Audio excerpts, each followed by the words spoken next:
Today, we learned the U.S. Supreme Court has agreed to take on and likely decide the issue of same-sex marriage in this country once and for all.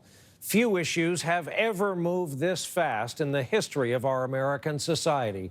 Just over a decade ago, gay couples could not get married anywhere in the U.S. Now it's legal in over two-thirds of the country. As the New York Times put it late today, quote, "The pace of change on same-sex marriage in both popular opinion and in the courts has no parallel in our nation's history." Our justice correspondent Pete Williams starts us off with late details from the court building tonight. Pete, good evening.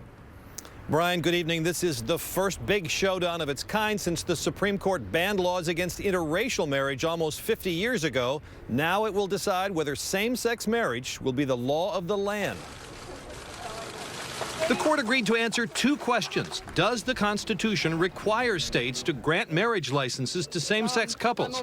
And do states have to recognize same-sex marriages legally performed somewhere else? There aren't that many uncharted areas of the Constitution when it comes to just the core question of what's discrimination, what's fairness, what's equality in the country, and how much are we going to rely on tradition.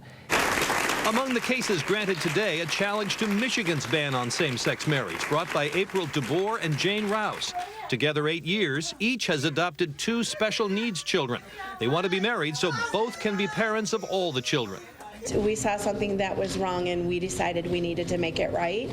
And, you know, to anybody else, what I'll say to you is stand up for what you believe in, because that's what we're doing. 36 states now permit gay couples to get married, covering roughly 70% of the U.S. population.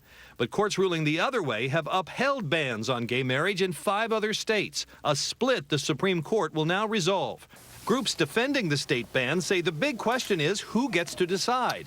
Is it a handful of federal judges that get to decide this important policy question of marriage, or is it the American people at the ballot box and through our democratic institutions? The court will hear the case in April and decide it by late June. And tonight, the Obama administration says it will urge the court to rule in favor of same-sex marriage. Brian? Big development late today out of Washington. Pete Williams starting us off tonight. Pete, thanks. Topping our other